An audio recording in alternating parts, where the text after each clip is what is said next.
Bonjour à tous, c'est Lucas et on se retrouve aujourd'hui pour notre première vidéo sur le thème de l'écriture. Donc comme je vous l'avais dit, moi vous me retrouverez un peu pour une partie lecture et un peu pour une partie écriture. Et donc aujourd'hui, on y va avec notre première vidéo sur l'écriture. Donc je me suis installée à mon bureau avec mon ordinateur à côté et quelques livres. Bien sûr, ils ne servent à rien, ce n'est que du décor, mais ça donne un peu l'illusion que je suis en train de travailler. En revanche, le texte que vous voyez là, mais que vous ne pouvez pas lire, c'est fait exprès, il s'agit bien du roman que je suis en train d'écrire. Aujourd'hui, comme il s'agit de la première vidéo, nous allons parler d'un thème très général, nous n'allons pas rentrer dans trop de détails, et je vais faire en sorte que la vidéo soit le plus court possible, tout comme j'essaierai de le faire pour les autres, tout en gardant bien sûr un maximum d'informations. Donc aujourd'hui, comme vous l'avez vu dans le titre, on va parler du cheminement un peu que vous aurez pour aller de l'idée jusqu'à l'écriture. Donc nous n'allons pas parler encore vraiment d'écriture aujourd'hui. Tout d'abord, donc on va commencer avec le premier point, trouver une idée. Donc on peut souvent se dire qu'une idée, on va la trouver en travaillant dur, en réfléchissant, en faisant des recherches. C'est faux, vraiment. Ça arrive comme ça peut-être dans un cas sur 10, mais pas plus.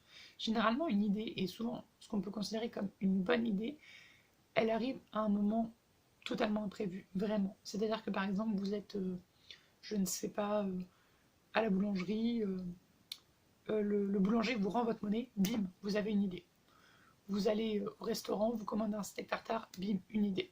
Vous voyez, ça n'a aucun sens vraiment, ce que je suis en train de vous dire, en quelque sorte. D'où un steak tartare pourrait vous apporter une idée.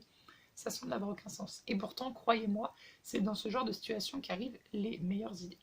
Donc, vient là mon premier conseil, avoir toujours avec soi un carnet et un crayon, ou alors un téléphone, pour noter tout ce que vous pouvez noter.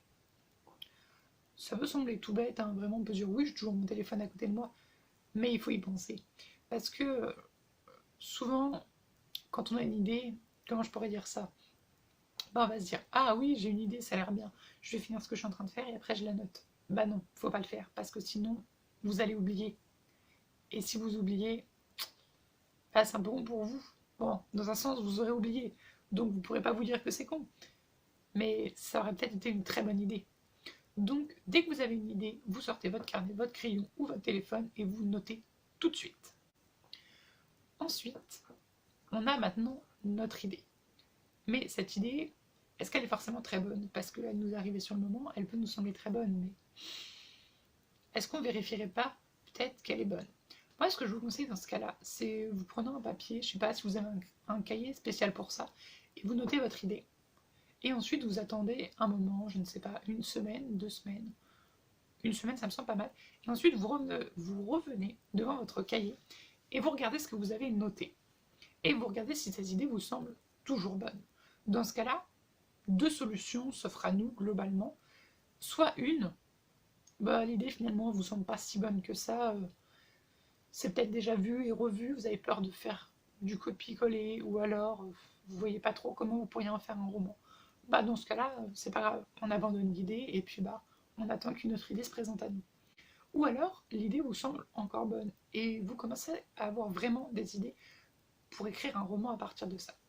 Dans ce cas-là, généralement, la semaine qui a passé, vous l'avez passé à repenser à cette idée. Si l'idée vous semble toujours bonne, alors vous y avez pensé dans la semaine, vous avez réfléchi, même inconsciemment, à d'autres idées, d'autres choses qui pourraient s'ajouter, qui pourraient enrichir un peu cette idée. Et donc, si ça a été le cas, si cette idée vous semble toujours bonne, et bien dans ce cas-là, on passe au troisième petit point. Prenez une feuille et écrivez toutes les idées que vous avez.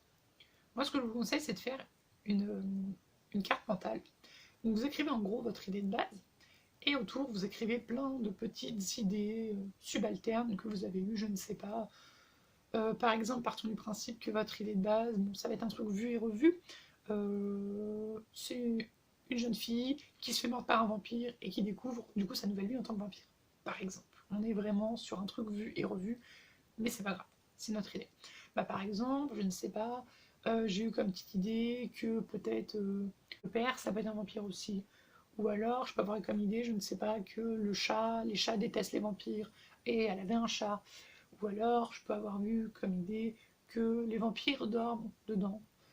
Eh bien tout ça vous notez petit autour, et ce que vous pouvez commencer à faire, c'est commencer à faire des liens entre chaque idée. Parce que ce qui peut vous sembler une idée seule, bah, finalement elle peut se retrouver très intimement liée avec une autre idée. Et ce qui est bien, c'est de commencer à réfléchir, à essayer de faire des liens, à trouver qu'est-ce qui pourrait amener ça, qu'est-ce qui pourrait amener ça, ce genre de choses. Ensuite, une fois que vous avez fait ça, vous laissez reposer encore une fois. Vous attendez une semaine, 2 semaines. Là, je serais plus partant pour dire 2 semaines, voire 3 semaines, pour vraiment laisser du temps. Parce qu'inconsciemment, vous allez continuer à réfléchir, à faire des choses dans votre tête, des liens, des trucs. Même sans vouloir y réfléchir, vous allez inconsciemment le continuer. Et donc, au bout de 3 semaines, vous retournez sur votre feuille et vous la regardez et vous vous demandez quelle idée est bonne, quelle idée n'est pas bonne par rapport à ce que je pense maintenant. Vous allez peut-être du coup supprimer des idées, par exemple, non, finalement, le fait que Père soit un vampire, c'est pas une si bonne idée que ça. Ou alors vous allez en trouver d'autres qui d'un seul coup vous sembler mieux. Par exemple, je sais pas, il y a une société secrète de vampires dans sa propre ville en fait, et elle la découvre. Voilà, vous allez du coup supprimer des idées, en rajouter d'autres, et faire de nouveaux liens. Et ce que je vous conseille, c'est qu'une fois que ça c'est fait, vous prenez encore une autre feuille. On utilise beaucoup de feuilles. Après, si vous voulez, vous pouvez faire ça aussi sur ordinateur, hein, bien sûr, c'est comme vous souhaitez. C'est toujours libre à vous.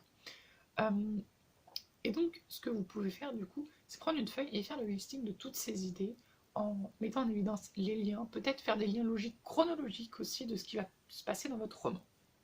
Ensuite, on va passer au 5e point du coup.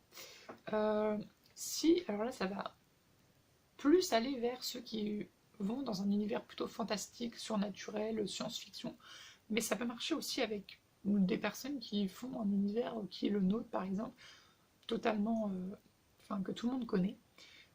Il faut poser les bases de votre univers absolument si cet univers n'est pas le nôtre.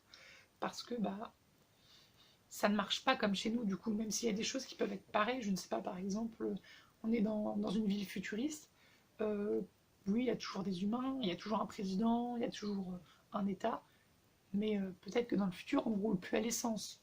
Dans le futur, peut-être qu'on n'utilise plus d'électricité, peut-être qu'on n'utilise plus de charbon, peut-être que la Terre n'est plus ce qu'elle était. Dans ce cas-là, il faut poser les bases, à la fois pour votre lecteur, qu'il puisse se repérer, mais aussi pour vous-même, parce que sinon, vous allez vous perdre. Et du coup, vous n'allez plus vous rappeler de certains détails en écrivant. Donc il faut absolument poser les bases. Ça va passer par plusieurs choses. C'est-à-dire que vous pouvez soit faire une encyclopédie, par exemple, si vous avez le cœur d'en faire une, avec toutes les infos que vous pouvez noter. Vous pouvez faire une carte si bah, c'est une ville inventée, un pays inventé. Vous pouvez faire une frise chronologique, par exemple, avec tous les événements qui ont pu se passer. Ça peut être très utile, notamment en science-fiction, si ça se passe dans le futur, savoir ce qui s'est passé, ce qui a amené la Terre à devenir ce qu'elle est, si ça se passe toujours sur Terre. Bien sûr, donc cette frise chronologique, cette carte, poser les bases, faire une encyclopédie, ça peut très bien marcher aussi pour un roman qui n'est pas de science-fiction ou surnaturel. Par exemple, je ne sais pas, ça se passe dans une ville au Mexique, vous ne la connaissez pas très bien, peut-être que vous pouvez aller regarder des plans, faire des cartes simplifiées, vous recherchez. Vous pouvez aussi faire une frise chronologique de tout ce qui s'est passé dans cette ville, vous voyez. Par exemple, ce sont des idées. En 6e point, je vous conseille de faire un plan pour l'écriture, c'est-à-dire de faire pour chaque chapitre qu'est-ce qui va se passer. Par exemple, chapitre 1, Mélissa, on va l'appeler comme ça, notre jeune fille. Mélissa, vie banale. On présente la vie de Mélissa. Chapitre 2, elles sont malades, elles sont pas très bien, elle découvre 2 petits points rouges dans son cou. Chapitre 3, elle se rend compte qu'elle est devenue un vampire. Chapitre 4, elle découvre la société secrète. Voilà, vous avez compris l'idée. C'est un peu un plan pour dire qu'est-ce qui se passe dans chaque chapitre. Alors tout le monde ne fonctionne pas pareil. Moi personnellement, pour le premier roman que j'ai commencé à écrire, j'ai fait un plan très détaillé de chaque chapitre. Et pour le roman qui est ici, donc que je suis en train d'écrire, en revanche, je n'ai pas fait de plan. Je sais globalement comment ça se passe, comment ça se finit, mais je n'ai pas de plan précis par chapitre. À vrai dire, je ne sais même pas combien il y aura de chapitres. Donc vous voyez, ça dépend des personnes, ça dépend des romans aussi. Est-ce que vous trouvez que ça s'y prête ou pas? C'est vraiment à vous d'en décider. Après, ce que je vous conseille vraiment, c'est peut-être de connaître globalement ce qui se passe dans votre histoire et de connaître la fin. Alors, je sais qu'il y a des auteurs qui ne connaissent pas du tout la fin de leur roman quand ils écrivent. Moi, je serais plus dans l'optique de vous conseiller de la connaître. Pas forcément totalement, mais connaître quand même globalement ce qui se passe, parce que ça vous aidera au cours de l'écriture, du coup, à vraiment faire en chose d'amener des petites choses qui emmèneront vers cette fin. On en reparlera plus précisément dans une autre vidéo, ne vous inquiétez pas. Aussi, toujours avec un plan, on peut aussi créer des fiches personnages. Ça par contre, je le fais. Alors là, dans le roman que j'écris, j'ai commencé à les faire seulement hier, alors que je suis déjà au chapitre 4. Bon, ce sont des fiches personnages très simples. Vous pouvez en faire des compliqués, des très simples, ça dépend. C'est vraiment comme vous le sentez. Vous pouvez aussi ne pas en faire. Moi, je vous conseille d'en faire parce que ça permet de répertorier tous ces personnages que vous jugez importants et vraiment d'être sûr de ne rien oublier. Par exemple, il y avait un personnage qui a les cheveux châtains. Bah, j'avais totalement oublié. Et si je n'avais pas relu le premier chapitre, je m'en serais pas souvenu. Et du coup, j'aurais peut-être écrit qu'il avait les cheveux d'une autre couleur. Donc, faire ces fiches personnages, ça peut vous aider à vous rappeler de petits détails, ou alors si vous avez un doute, allez les consulter. Et enfin, pour finir, on arrive au 7e point. Commencez à écrire.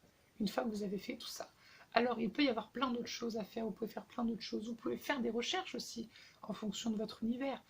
Vous pouvez vous inspirer de la vie de tous les jours, vous pouvez faire des croquis, des dessins préparatoires, vous pouvez faire des playlists spécialement sur ce thème. Vous pouvez faire vraiment plein de choses et ça c'est vraiment à vous de voir ce que vous avez envie de faire. C'est quand même ce que je vous ai dit, ce n'est pas nécessaire, ce n'est pas obligatoire. C'est ce que moi je vous conseille, c'est ce que moi je fais. Pas pour tout, cela dit, mais ce que je fais pour quasiment tout ce que je vous ai dit.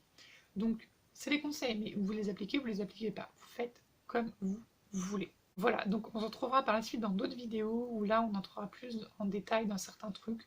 On reviendra sur les fiches personnages, on reviendra sur les frises chronologiques, les plans, les idées, la recherche d'idées, et puis après tout ce qui est de l'ordre de l'écriture plus tard.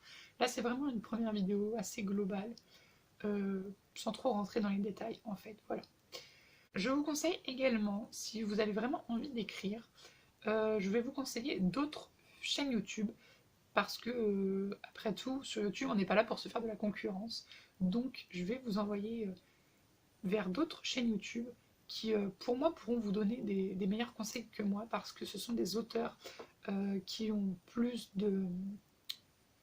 d'expérience que moi, qui s'y connaissent un peu mieux. Donc, elles pourront mieux vous aiguiller. Donc, je vous les mettrai en dessous. Enfin, Léa Marie s'en occupera puisque c'est elle qui fait la sortie des vidéos et tout. Mais donc je vous conseille d'aller voir les chaînes de Samantha Bailly et de Christelle Le Bailly. Si je ne dis pas de bêtises, leurs chaînes toutes les deux se finissent par auteur. Dans tous les cas, vous notez, le lien sera dans la description de toute façon, ne vous inquiétez pas. Et je vous conseille d'aller les voir parce qu'elles peuvent vous donner de précieux conseils à travers leurs vidéos. Elles sont plus expérimentées, comme je l'ai dit, donc elles pourront vous donner de meilleurs conseils, plus de détails. Elles ont fait beaucoup plus de vidéos que moi actuellement, sur plus de sujets, donc elles pourront vous aiguiller si vous avez une question particulière. Et pourquoi je vous conseille les deux? Parce qu'elles pourront vous donner des avis très différents, étant donné que Samantha Bailly, elle, elle écrit en partenariat, enfin, comment je pourrais dire ça? Elle passe par une édition, par une maison d'édition, alors que Christelle Le Bailly, elle est en auto-édition. Donc, c'est pas vraiment le même parcours, donc elles pourront vous donner des idées qui ne sont pas les mêmes, qui ne sont pas forcément l'une contre l'autre, qui sont légèrement différentes, mais qui peuvent se compléter. Donc, je vous conseille très fortement d'aller voir leur chaîne si l'écriture d'un roman vous intéresse. Sur ce, je vous dis à bientôt pour une nouvelle vidéo.